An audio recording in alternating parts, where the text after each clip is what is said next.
keep the time myself, right? You have an hour.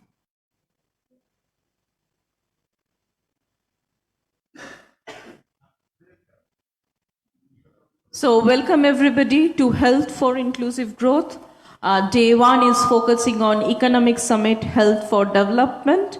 And this session is where do we stand on health for all interventions at central and state levels. So this session is being chaired by Mr. Jayant Narayan Chaudhuri, former DG National Security Guard. And we have with us Dr. K. Madan Gopal, Senior Consultant Health, Niti Aayog, National Institute for Transforming India. Professor Dilip Mavalankar, Director IIPH, Gandhinagar. Dr. Subhash R. Salunke, Senior Advisor, PHFI and Officiating Director, IIPH, Bhubaneswar. Dr. Ashish Banerjee, Senior Medical Administrator. So we have at the Bengal Chamber in Kolkata, Mr. Jayant Narayan Chaudhuri and Dr. K. Madan Gopal, Professor Dilip Mavalankar, Dr. Subhash R. Salunke and Dr. Ashish Banerjee have joined us online from different locations. So with this, I would request Mr. Jayant Narayan Chaudhuri to please take the session forward. Good afternoon. Is it on?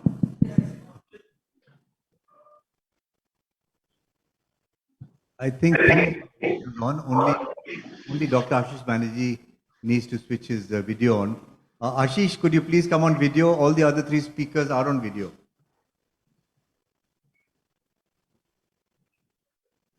They can put it on. Esteemed panelists, thank you so much for being here this afternoon. I wish we could have been here and physically, because some of you are old friends, and it would have been a pleasure to meet you.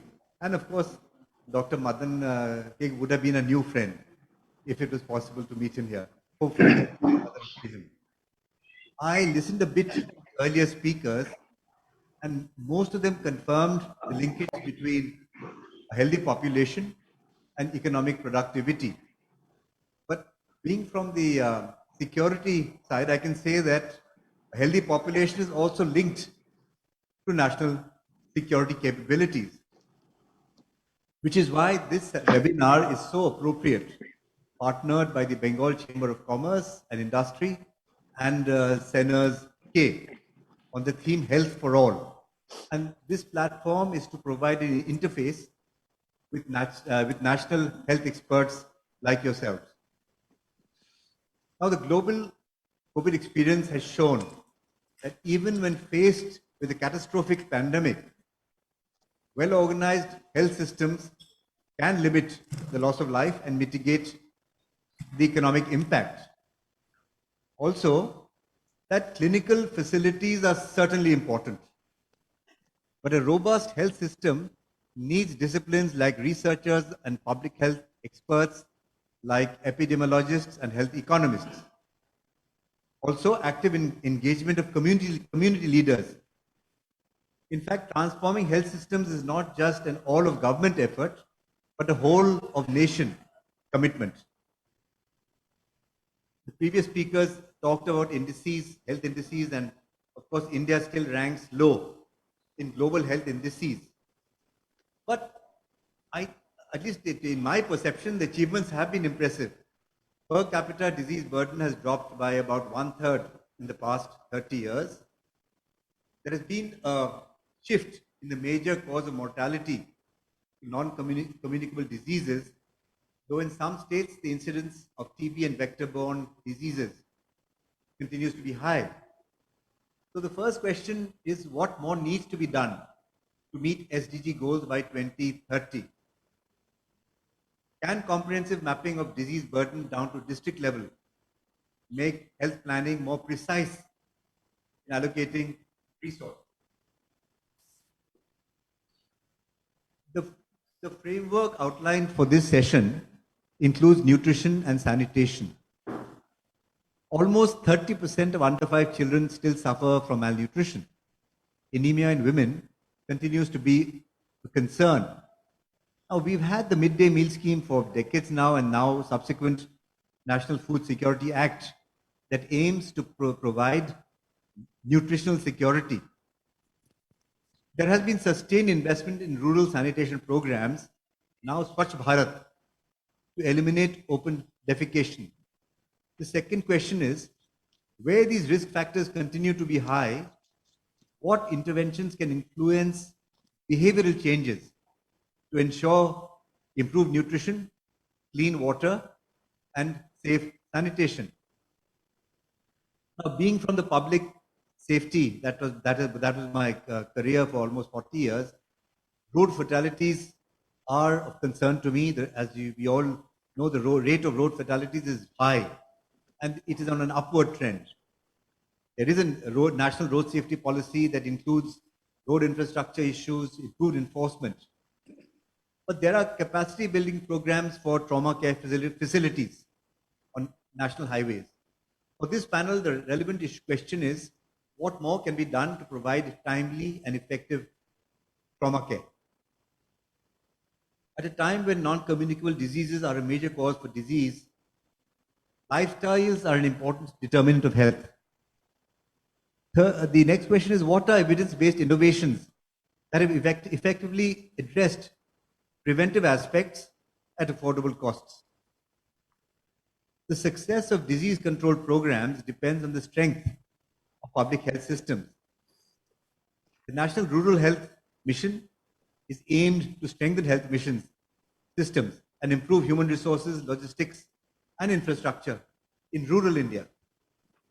The National Urban Health Mission attempts to address healthcare needs of the urban poor.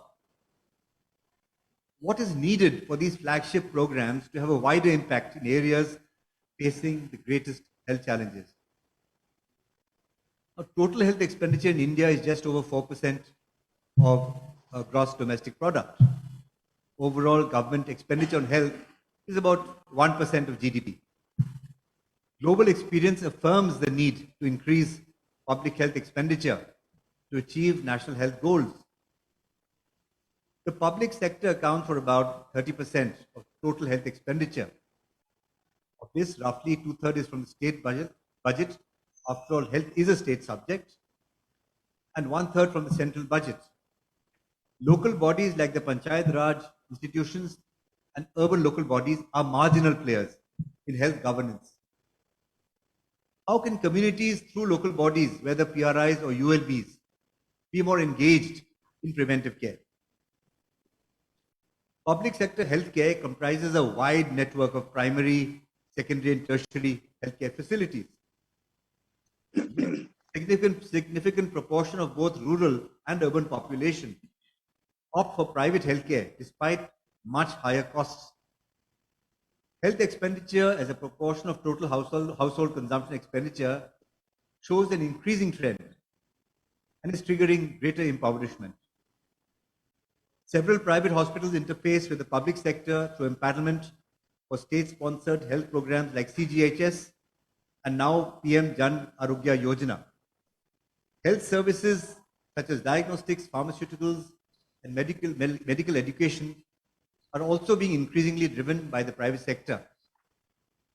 How can the private sector be encouraged and remain financially viable, yet be aligned to national health policy goals?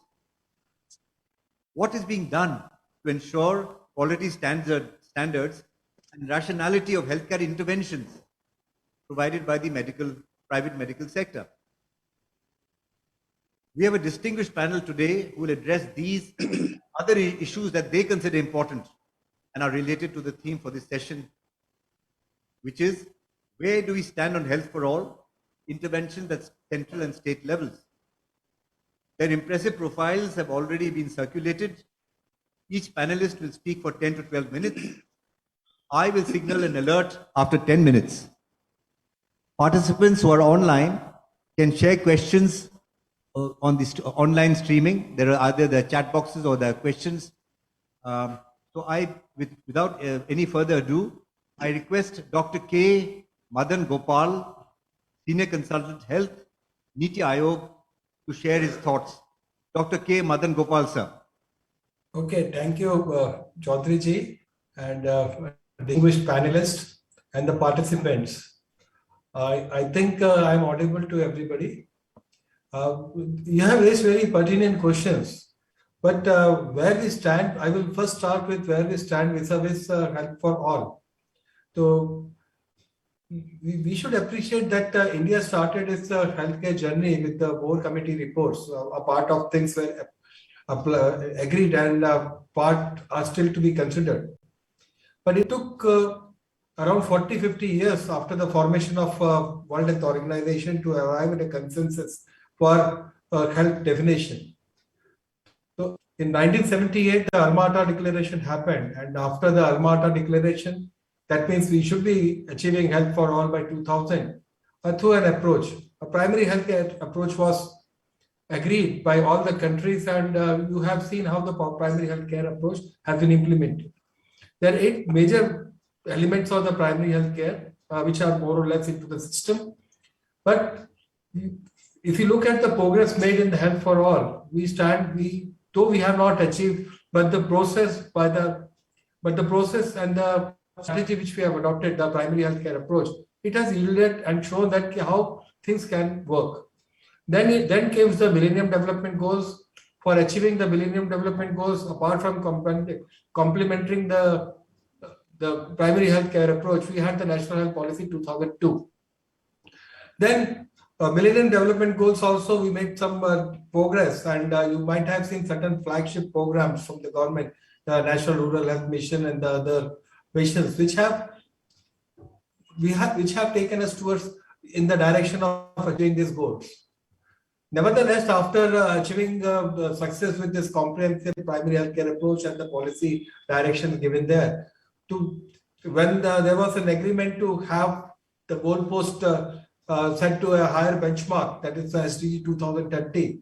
So we had the National Health Policy and the National Health Mission, which are steering us towards in achieving the goals and other things. In whatever we have mentioned in 2017 National Health Policy, we are more or less nearing to the completion of that. Apart from that, the benchmark which have been set in the SDG 2030, we have tried to see that how we can expedite and achieve it before the target date of 2030. We are moving in that direction, and the whole system is moving in that direction. Having said this, we should appreciate the resilience the health system which has shown during this pandemic time. The approach which we had, the primary healthcare approach, it has built on the system. The rural health system is quite structured. Structure is built right from the village level to medical college level. At the village level, we are having your community volunteers in the form of ASHA workers. At a section level, the section headquarters used to be the sub-health center, which has now been upgraded as health and wellness center. And above that is the primary health care center, then the community health centers, and this kind of structure has evolved, it is strengthened. Though we could be finding some gaps and lacunas in this structure, but nevertheless, some structure is there, and through this structure, we have shown the resilience during this COVID times. Having said this, we have compounded, we felt that the primary healthcare approach is not sufficient to reach to the goals which have been envisaged for the sustainable development goals. So what we have been, we are now implementing the comprehensive primary health care program. Under this comprehensive primary health care, we have increased the gamut of the package of services from 6 packages to 12 packages of services to be provided near to the people as far as possible. That kind of approach is there. As a result, what we did, the sub-health center which we created at 5,000 to 3,000 population, now they have been upgraded to provide this 12 package of services to health and wellness centers. It is a very wrong notion. People say that how many health and wellness centers are functioning. They are all functioning. We are targeting 1.5 lakh health and wellness centers to be functional by December 2022. But nevertheless, we should remember that these are all existing sub-health centers which are already providing 6 services. They have been upgraded to provide 12 services. That means the gamut of the services have been increased to provide this. That's one part of the comprehensive care which we are providing. The other aspect of providing comprehensive care is the Ayushman Bharat PMJ program, that is to take care of the secondary and the tertiary care population. So both this population, Ayushman Bharat Health and Wellness Program and the Ayushman Bharat PMJ program, they are complementing to each other. Apart from that, if you look at, you mentioned a very pertinent issue as the urban population is rising. We need to think about the urban health sphere. To, right when the urban national urban rural mission started, so it was just a part of tokenism. And still we have to find the right model, which kind of model will fit for the urban services. Because bringing the rural model and applying into the urban areas is not going to yield things. Because the urban social dimensions are different. The health workers, they can usually know each and every population, but in the rural area with the gated communities, and the challenges are there. From tokenism to universalization, we have to grapple with that issue and see that which of the models can yield results into that. Apart from that, in the coming decade, you will be finding more focus on the rural areas and the role which the urban local bodies has to fix.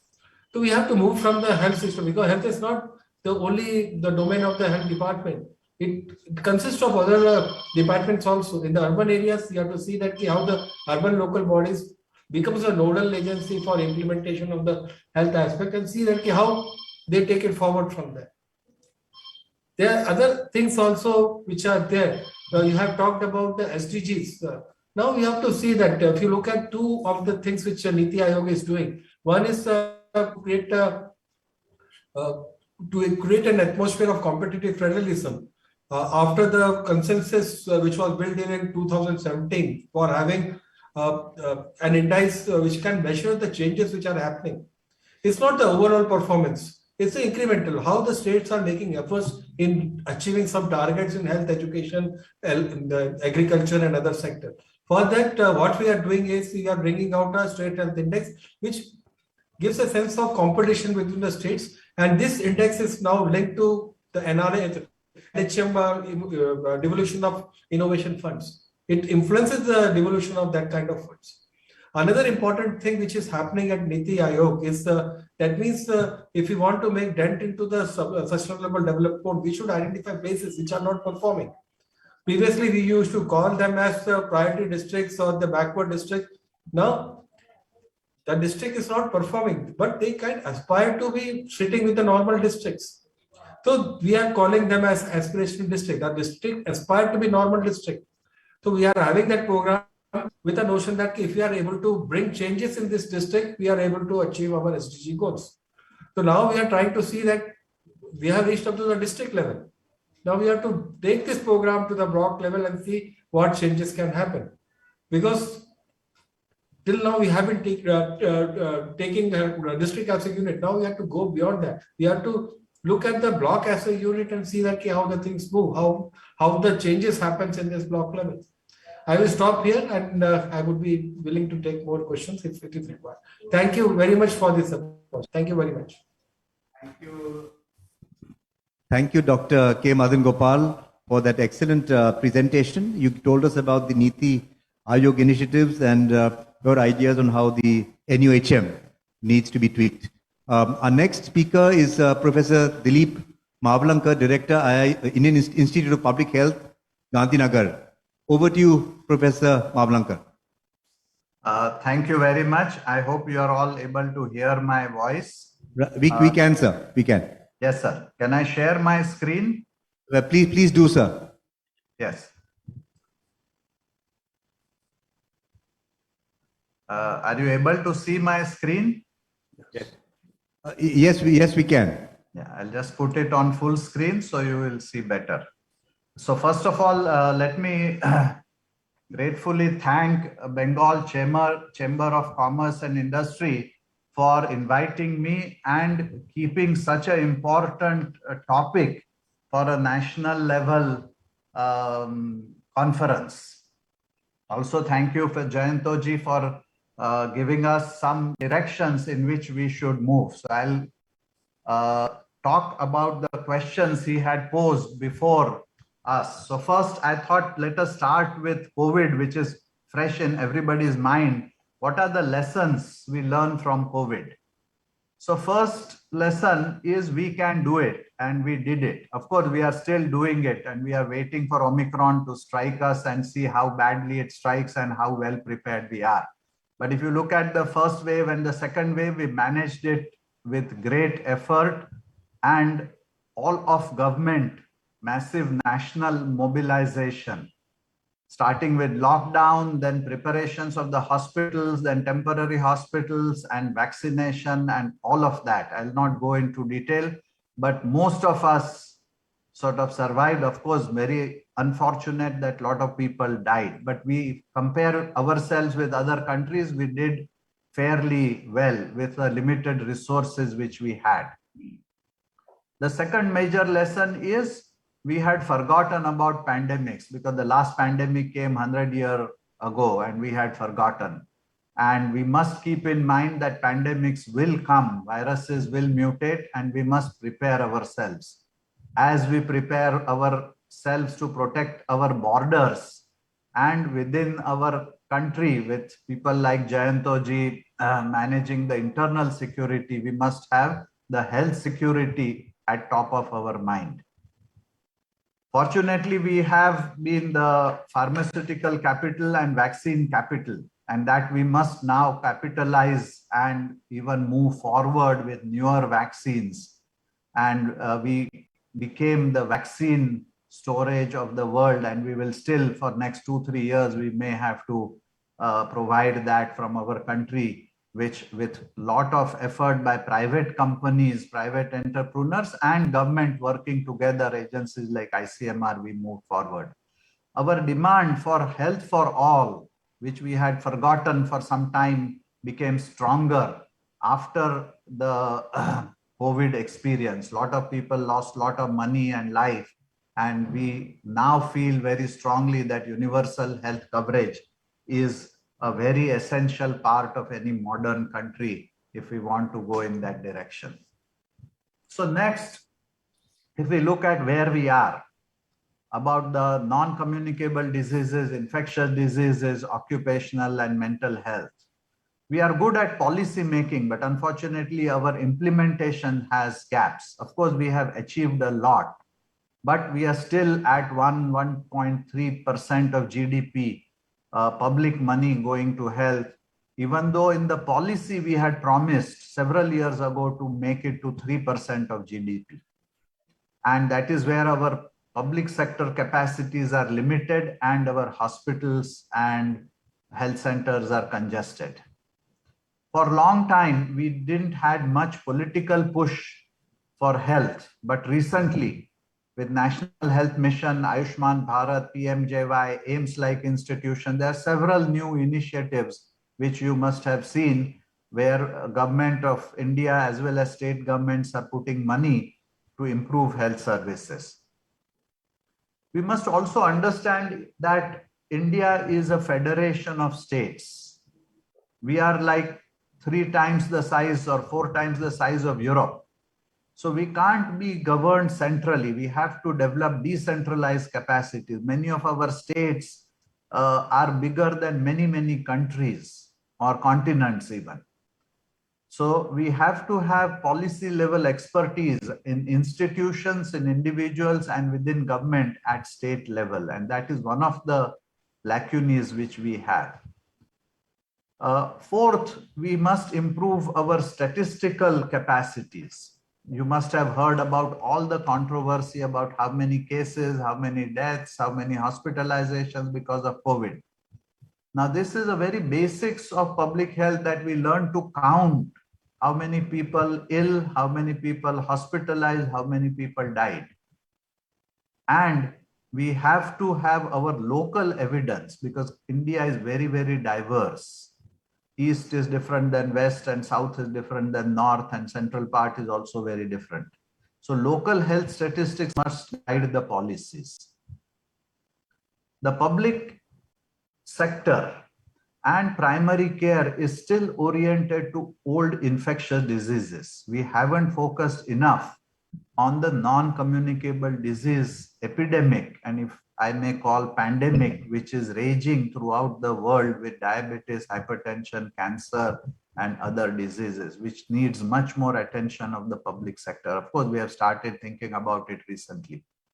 If you look at our occupational and industrial health is very primitive state and we have neglected the government as well as industries. And because of that, we lose 4% of our GDP annually because of occupational diseases and accidents. So we need to have a separate thinking on that. And sometimes I urge Bengal Chamber of Commerce to convene a meeting on this important issue of occupational health and industrial accidents. Now, if we move to the health system, what we need to do, because time is short, I'm not going to go into details, but we need to have some transformational thinking. And that is why Niti Aayog was created with the new government, moving away from the old planning system to new thinking. First of all, we must focus on primary care and focus on general practice. Everybody wants to go to a specialist. That is not the way a good health system is built. We must ensure gatekeeping. What it means is specialist care should be only available by referral from a general practitioner or a PHC medical officer. Why our medical colleges are congested? Because everybody goes directly to the specialist. We don't have any general practice clinics in the medical colleges. The other side of it is, like NHS in Britain, we must have all families assigned to a primary care doctor. It may be a public doctor, it may be a mohalla clinic, it may be a private doctor, but paid by government. One GP should look after 1,000 families. Currently, which means 5,000 people. Currently, we have one public doctor in rural areas for 30,000 people. In Western countries, there is one public doctor, like in Britain, for 2,000 people. So we have to move in that direction, and health and wellness centers is a good beginning on which we should build. The next thing is we should have minimum standards of time for doctors to see a patient. In the British NHS, they allocate 10 minutes to a patient for each consultation. So one doctor in 1 hour sees 6 patients. In our clinics, we see sometimes 25 patients in 1 hour. That is not good care. And if we develop such standards, we will be able to assess how many doctors we need and how can we provide better care. We have to have adequate medical supplies and other implements, instruments to take care of the population in public as well as private sectors. And finally, we must monitor not only output, but outcome. What finally happened to the patient? Did patient survive? Did the patient survive well? Or did he have any disability? So that will transform. Outcome monitoring we are doing, but output monitoring we are doing, we need to do outcome monitoring. And that is where digital data can help a lot. Of course, now new technology and entrepreneurship is entering the medical and health field very greatly and transforming it. There are lots of strategic use of technology which can be made.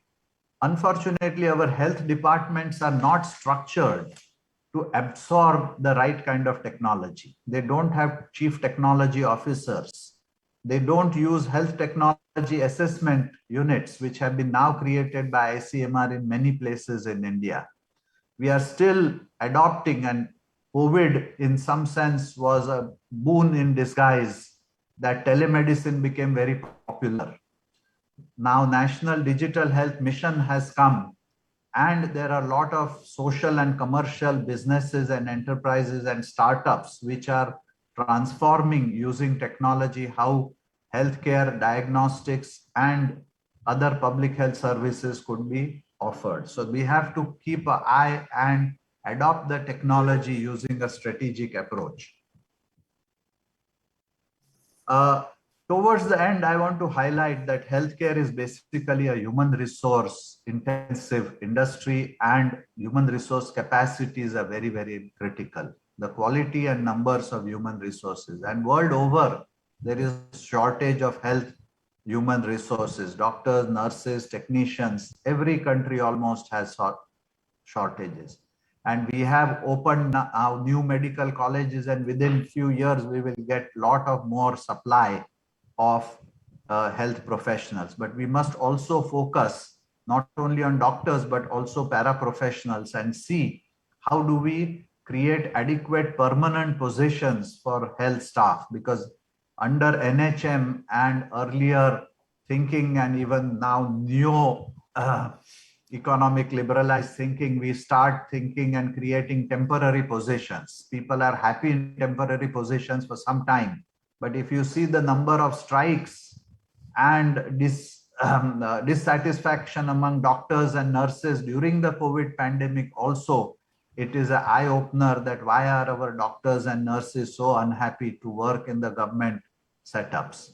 We must deploy them rationally with proper posting and transfer systems. We must pay them well and provide good working condition, because it is not only a doctor, but a motivated doctor will provide good care.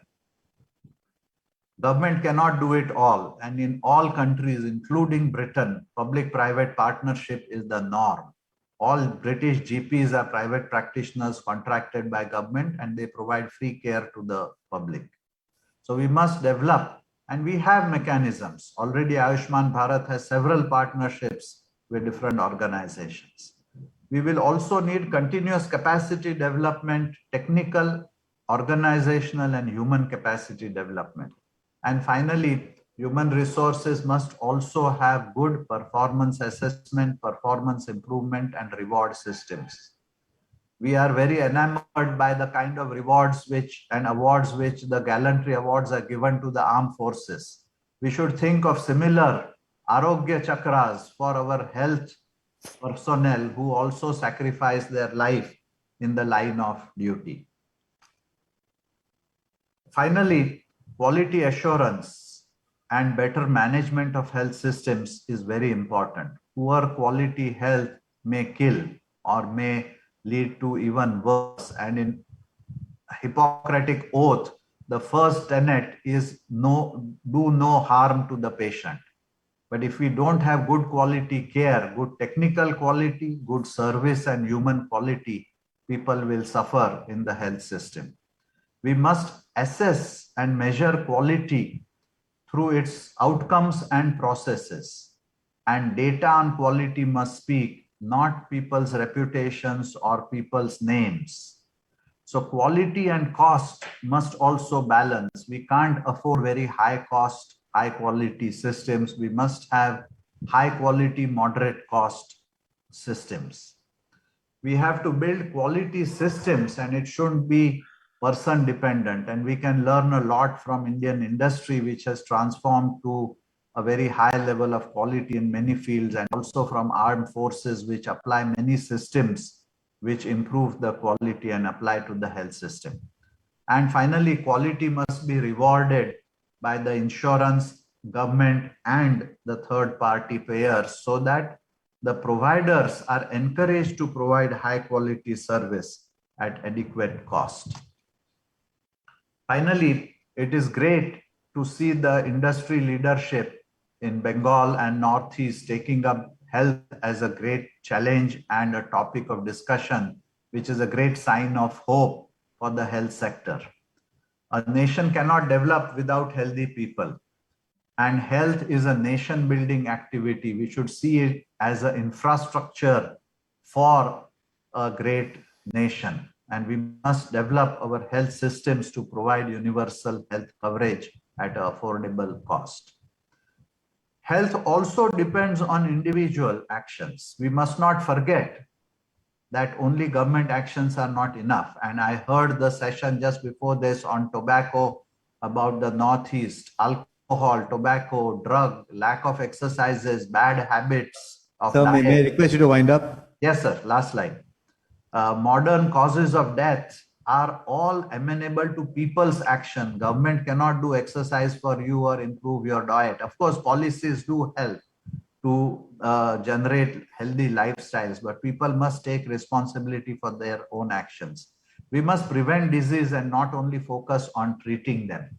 And we must focus on data, information, and research to improve our health systems. We need a public health cadre system to transform our health for the next generations. Thank you. Thank you, sir.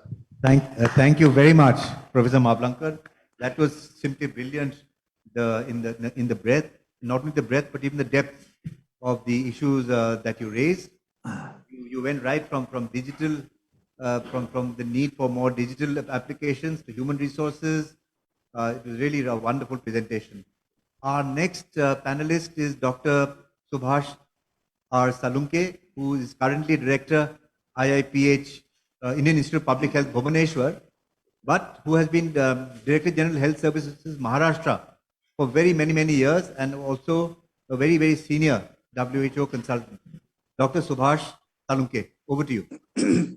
Thank you very much, Jayantoji, and very nice to see you after a gap of nearly 2 years. And also, this gives me an opportunity to see my friends, both Dr. Dilip Mavlankar, Dr. Madan Gopalji, and Dr. Banerjee. I haven't met him in person in Pune, but we are seeing each other here. So I wish to genuinely and sincerely thank the Bengal Chambers of Commerce for inviting me and giving me an opportunity to share with you my perceptions about health for all and where do we stand. At the outset, I would like to apologize. I'm not going to be that polished as Dr. Dilip Mavlankar and Dr. Madan Gopal. I'm a little, public health person trying to be putting facts in front of you. At the end, the facts sometimes may not be liked by many people. And let us understand, as Dr. Madan Gopal has clearly indicated, that as a country, we made a lot of, progress, a lot of achievements are there. And certainly the credit goes to the all governments and the people who were designing these policies and trying to carry out the implementation. However, if we were to look at the, simple comparison between our neighbors, you take Sri Lanka, you take Thailand, you take even a bigger country like China and other big countries, I think there could have been definitely more opportunities and we could have done better. As far as the COVID is concerned, I'm really, and I want to make that statement very carefully, that COVID has taught us a lesson. Otherwise, we were not ready to learn. It has literally forced governments, not only in our country, but other countries also, to look at the public health areas which were neglected, definitely in India, even in other countries, but definitely in India. So I feel the COVID has brought out glaring gaps between what could have been done better and what is being done. But at the same time, as has been very clearly indicated by Dr. Mavlankar, that it is creditable to everyone, central government, state governments, and the health functionary, health systems, people in general. Everyone came together. As a matter of fact, I think the role that has been played by the district administration, the divisional commissioners, district collectors, IAS officers in every aspect of this pandemic is not over yet, and we are facing with further more challenges. But overall, this is the situation that we have to keep in mind. But from health for all perspective, from the stage of Alma-Ata conference in 1978 to now, as of now, we have transitioned from health for all and then to the MDGs and SDGs, and now we are talking about universal care. I'm going to focus on 3 areas which I feel very pertinent to from Indian perspective and also from the states, particularly West Bengal, Maharashtra, Tamil Nadu. 50% of the population of these states, Tamil Nadu, Maharashtra, to large extent, Karnataka, Andhra, West Bengal, 50% of our population is in urban area. And what kind of health infrastructure? That the people who are at the helm of the affairs in the state, at the municipal level, where the chief is the municipal commissioner or the municipal corporations, they only think primarily hospitals. Those corporations which are rich, like Mumbai, can think about running the medical colleges. But from the urban area perspective, where the public health challenges are quite different than the rural areas, Dr. Gopal has said, I think we have not done anything on that. And it is priority number 1 at this juncture to plan, at least for next 10 years, how do we take from existing situation to reasonably satisfactory situation, and that plan of action need to be worked it out. For that, you don't have to design anything new, or you don't have to really reinvent the wheel. The National Health Policy of 2017 has enunciated what needs to be done, but we are falling short. Why we are falling short is a separate topic, but we know the reasons. One of the major reasons is that like rural area, urban health, urban public health is not priority at central level or even at the state level. This is a ground reality. It is left to the wisdom and the money muscle power of the concerned municipal corporations, which they find it only when some people are going to get serious epidemics, then they wake up. Otherwise, their main focus is on the water sanitation, solid waste management, which is not wrong. I mean, it is definitely an important intervention from the larger perspective of health, no doubt about that. But there are other areas where they will have to work it out. So this is one area which I genuinely feel that from India's perspective, if we want to reach the goal, whatever the goal, that whether you wish to talk about health for all, or whatever way that we are discussing, for even universalization of healthcare, urban areas are going to have both one advantage and two disadvantage. Advantage is that the private sector is going to play and is playing a critical and important role, and partnership with private sector is a very, very dicey thing. Why it is dicey? It can click in a very positive fashion, or it can go totally wrong. And for that purpose, designing the UHC in the urban areas, along with the partnership of different whether it's NGOs, CBOs, and private hospitals or private sector in general, is the way forward. You have no other alternative. As far as the area where I wanted to more focus attention, and Dr. Dilip Maulandkar has already brought out that issue, is the HR, human resource. Since morning we have heard the great presentations, and ultimately everybody feels our aim is Sarve Sukhina Santu, Sarve Santu Niramaya. It's okay. Everybody desires to do that, right from top level of the India's topmost authority to the Gram Panchayat persons. Everybody wants to do that. But at the same time, when you, and as explained, that the health policy indicates now, at least 2017 health policy is a documented variant. How are we going to, and who's going to do that?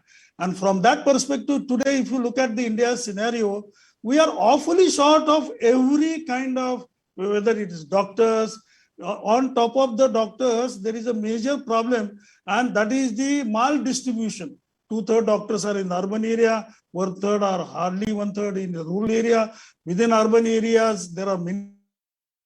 But the fact remains, one major area which I want to highlight here, and that is the leadership of public health at states, at central, at states, at the districts and block level is something which is really, really need of the day. I can quote my own example. Exactly 8 years back in 2014, I had made a presentation in presence of Honorable Health Minister, then Dr. Harshvardhan ji, to all the health secretaries of the state, and said that you cannot expect an ENT surgeon to carry out an orthopedic surgery, or an orthopedic surgery to carry out ophthalmic surgery. Now, on the same fashion, how do you expect a person who has spent his lifetime as an anesthetist in a district hospital, suddenly you make him as the chief of the district for all public health activities? How can you do that? And that's what our India is wonderfully doing it for the last so many years.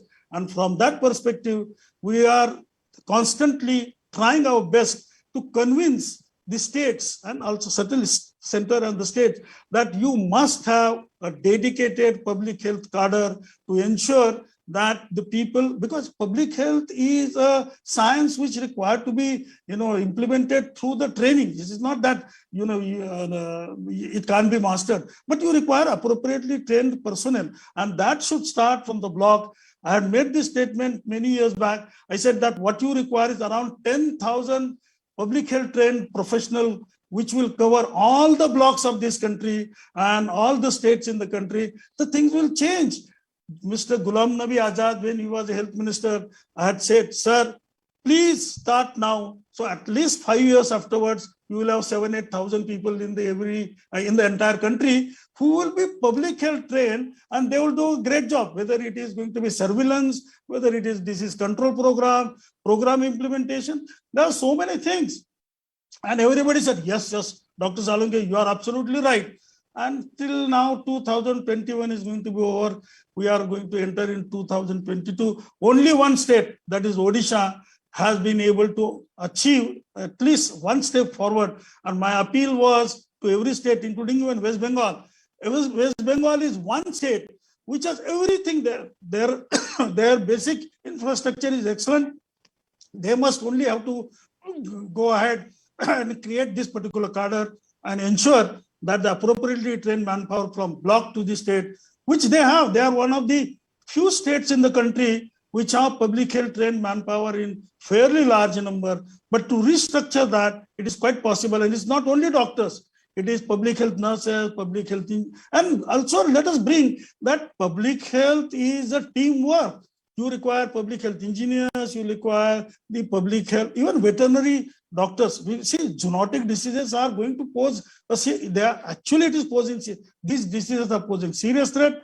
Vector-borne diseases are posing serious threat. And we require a wonderful team starting from block up to the state and national level. I personally feel there is a need which is being ignored or which is not being paid the attention to that extent. Dr. Madan Gopalji is fully aware about what I'm saying. For last many years, we are also discussing with Government of India, with Niti Aayog. I only hope that situation will improve. If that one intervention takes place, I'm pretty certain that whatever that we want to achieve through towards the Health for All goals, we will be able to reach at least to a certain extent. I wish to again thank all of you for listening patiently, and I'm hopeful that at least some thought will be given by the Bengal Chambers of Commerce in this direction, doable, implementable, and possibly you can see the results fairly quickly. Thank you very much. Thank you very much, Dr. Salunke. Yes, this has been your mission, a public health cadre, and as you being in Orissa, I think partly to you and Professor Reddy, the credit goes for getting the public health cadre ongoing there. Thank you, sir. Thank you. Our last speaker of the last panelist is Dr. Ashish Banerjee. He brings in a different perspective, but a very essential perspective. He has headed hospitals, major hospitals, not just in India, not just in, he had headed Woodlands for a while, but even in the Middle East and other parts. And so I think his perspective will be very interesting and useful. Over to Dr. Ashish Banerjee. Good afternoon, everybody. I hope you can hear me. Yes, we can. Yeah. So I just want to share a presentation which I just made. There are very few slides. I'll not exceed my time. I promised Jayanto. Can you all see my presentation? Yes. Yes, we can. Yeah. So I just want to discuss totally different topics which none of the speakers have touched upon. So the thing is that it's a very, very complex subject, and that is proved by the fact that every speaker spoke on a different aspect of it.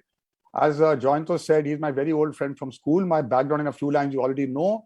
I will only discuss two major issues. One is the Niti Aayog report on emergency and injury care at secondary and tertiary level centers in India, published in July 2021. And I just got a copy of it recently. And the second thing I'll be discussing is the non-emergency care of central and state government sponsored patients at private hospitals all over India. So without any further ado, I'm thankful to Bengal Chamber of Commerce. I don't want to waste all that time. So 100 government and private hospitals all over India were studied, including Northeast region. And this report reveals a rather following alarming statistics to my mind. That number one, of course, it's not alarming that emergency injury cases accounted for nearly 9 to 13% of all patients presenting to any hospital, 19 to 24% in government hospitals, and 31 to 39% in private hospital admissions are due to emergency cases.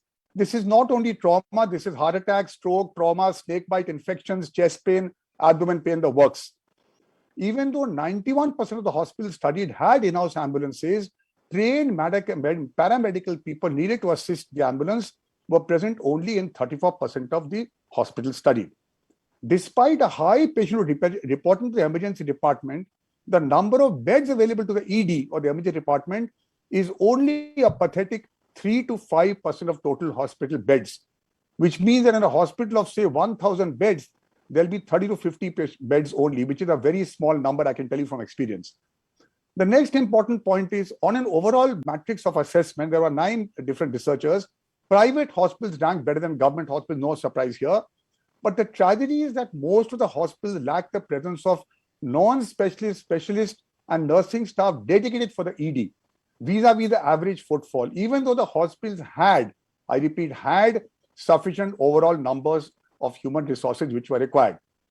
The next important point is that the emergency department was being manned by junior doctors rather than specialists. This is something I've observed on my own, and you'll be shocked to hear that in the last 21 years I've been in this world of private sector, I have come across 3 emergency trained doctors whom I know. I've served in many hospitals. They put an orthopedic surgeon there, they put a physician there. They are not emergency trained doctors. There's an emergency medicine course, which I'll come to later on, and very few people are being trained in that particular course. Only 9% of hospitals, only 9% of hospitals all over the survey had the complete list of recommended emergency medicines available 24/7 in the emergency department. This is a really shocking statistic. Overall, private colleges fared better in maintaining the inventory than the government, 86 to 89% compared to government hospitals, 52 to 72%. Now, many government colleges, medical colleges lacked a high dependency unit, HDU, or a cardiac ICU or a neuro ICU. They also lacked facilities for coronary artery bypass grafting, known as a CABG or a bypass. 30% didn't have a cath lab. They didn't have interventional radiology, which is a branch of radiology which gets into diagnostic and therapeutic applications. The relevance is that many cardiac emergencies like a heart attack and a stroke cannot be adequately managed without these facilities. Good old days when I was a student, injection morphine, Lasix, digoxin, which is completely outdated. Today, you need an angiography to be done, and within 90 minutes of the heart attack, an angioplasty can be done, known as a primary angioplasty in myocardial infarction. District hospitals don't have it, but India is the best in the whole world in angioplasty. Our cardios can touch anybody in the whole world. They are as good as them. But the facilities are simply not available except in tier 1, tier 2, and some tier 3 cities. Forget about small towns. Academic emergency medicine is a recognized PG program since 2009, and presently 28 medical colleges offering a total of 60 seats, and there are more than 120 DNB seats in a year.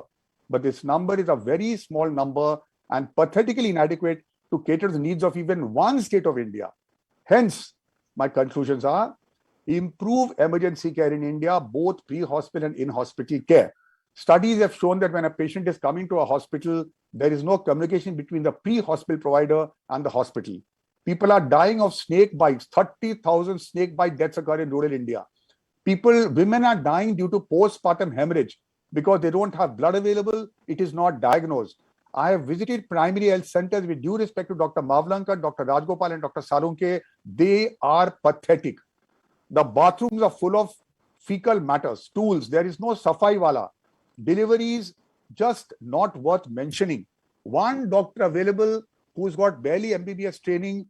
I don't know. I've been to so many health centers when I was in Symbiosis as a professor. It was part of our curriculum to take the students there.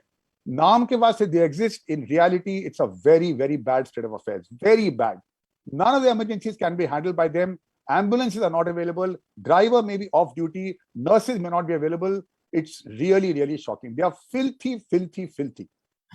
Now, the need of the hour is to improve the emergency care, get more doctors trained in the specialty of emergency medicine. And I was working in Bahrain, which is mentioned by Joyanto, for 9 months. There were many tall, 6-foot emergency medical technicians, mostly Filipinos working there, all developing countries of EMT. If you have seen the movies of Shah Rukh Khan, you would have seen that he's picked up on the road in an accident.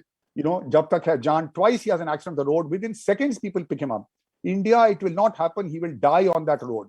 Nobody will come for 24 hours. People are scared of taking a patient to a hospital. Police case ho jayega. Hospital will bother them. Bill kaun pay karega, etc., etc., etc. They are not available in India. It's a sad reality. Now, coming to the second part of my talk, the non-emergency care of central and state government sponsored patients at private hospitals all over India. So after getting Joyanto's message, I sent a questionnaire to 18 different hospitals all over the country, including Madhya Pradesh, Punjab, Haryana, Delhi, West Bengal, Maharashtra, of course. And I have got answers from all of them. And I have also got vast experience in this field because I myself have worked in hospitals which are supposed to offer care to economically weaker sections, ex-servicemen's contributory health scheme, and central and state government employees.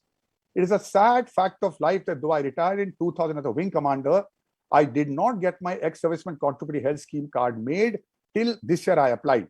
Reason is I decided to settle in Pune, and all Pune's hospitals will not treat ex-servicemen. It's a very sad, very tragic state of affairs. I'll come to reasons in 2 minutes' time. So each answer which I'm going to give you has been confirmed by all the hospitals, only the numbers vary. Government schemes are just not viable. Packages offered are pathetically low. I can give examples to them. Doctors who are there will tell you 18, 19,000 में hysterectomy, cesarean section, gallbladder, prostate, you name it. It doesn't even cover the minimum hospital bill. It is worse than pathetic. It becomes financially non-viable to treat patients at these rates, with very few exceptions like angiography, angioplasty, knee replacement, hip replacement. But general surgery, obs and gynae, many packages are horrible. Orthopedic fractures, pathetic rates of reimbursement. Consultants of private hospitals who are on a fee-for-service system called FFS are extremely reluctant to treat such patients. I have seen neurosurgeons refusing to treat an army lieutenant colonel on a wheelchair because paisa nahi milega, doctor sahab, bahut kam milega. All hospitals do not have salaried consultants. Even if they have, the neurosurgeon, the cardiologist, the cardiac surgeon will be on a fee-for-service system. Now,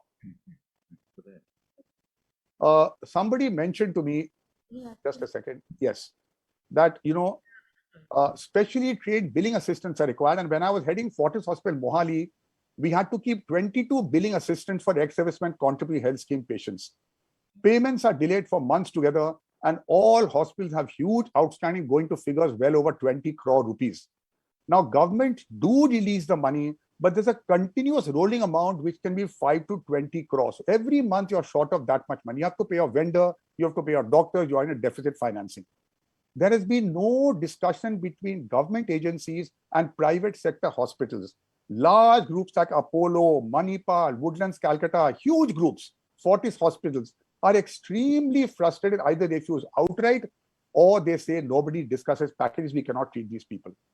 Somebody asked me, Dr. Bavlankar, please put in a question.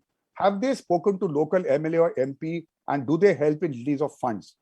Not only does it not help, I cannot say what happens because Joyanto knows the answer. It is not speakable in this audience. What happens if you talk to local MLA, MP?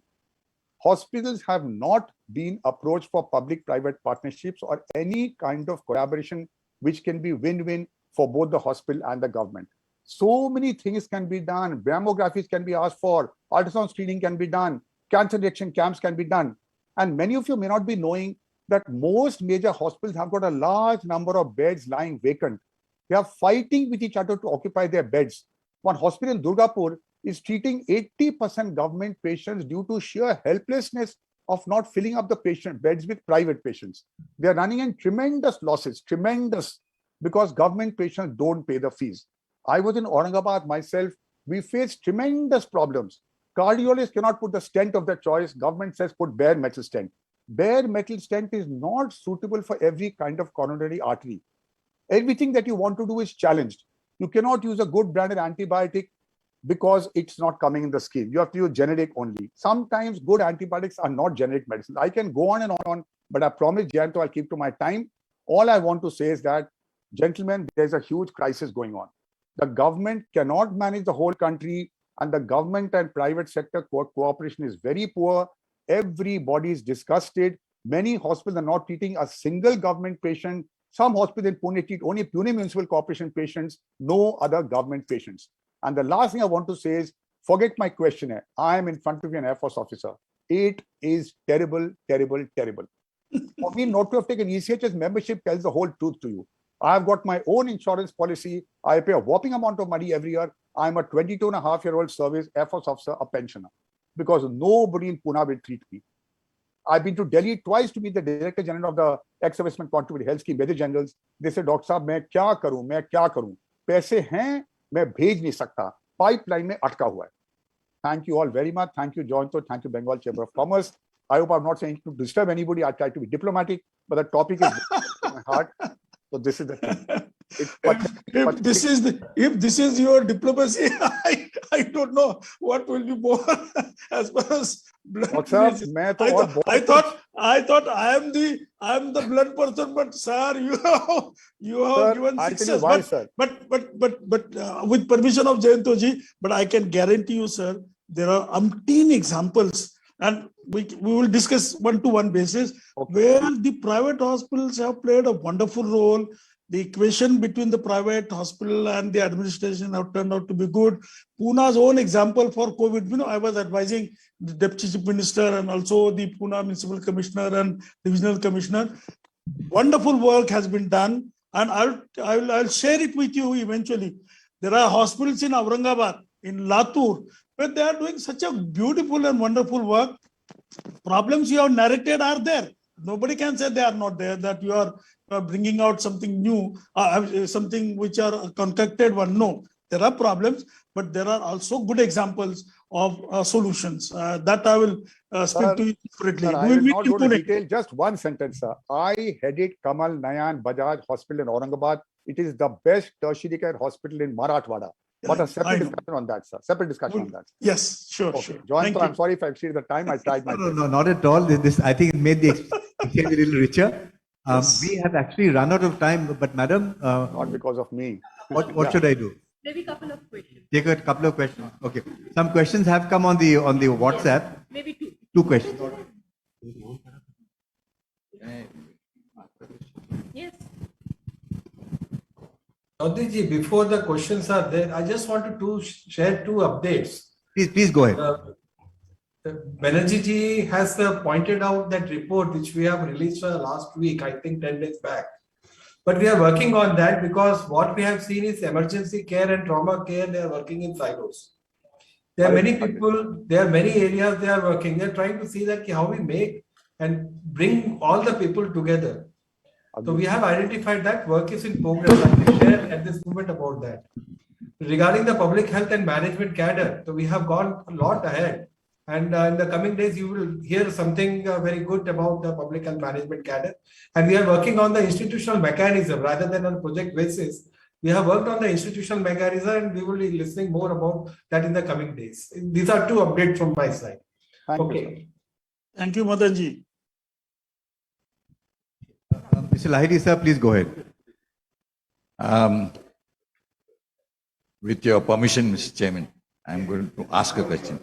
Actually, it's not a question, it's just an observation. You know, Sas, you talked about, Mr. Mavlankar talked about, actually it was a very heartening remark. He said that, you know, he's glad that people are taking interest in, you know, development of places like the Northeast and so on and so forth. You know, he was very happy. So the context was in the question, this remark was in the context of Bengal Chamber being involved. Of course, all the states in the northeastern region are fully on the map of Bengal Chamber as far as development goes, you know, promoting that as a destination for investment and so on and so forth, health, as you see, health for inclusive growth and all. But this event is actually a collaboration between Bengal Chamber of Commerce and Industry and an organization called SENESK. Now, SENESK is a think tank, as others have mentioned, and this think tank is based in Calcutta. It is entirely devoted to research and studies for the eastern region and specifically the northeastern region of India. And this is based in Calcutta. So there is a think tank and an organization which is completely devoted to development of the Northeast. So I just wanted to clarify that. And this economic summit and the event that is held every year is a marquee event. And this is a collaborative effort between the Bengal Chamber of Commerce and Industry and SENESK. The president of SENESK is the former Air Chief Marshal Arup Raha, who was here in, some time ago. Thank you very much. That's it.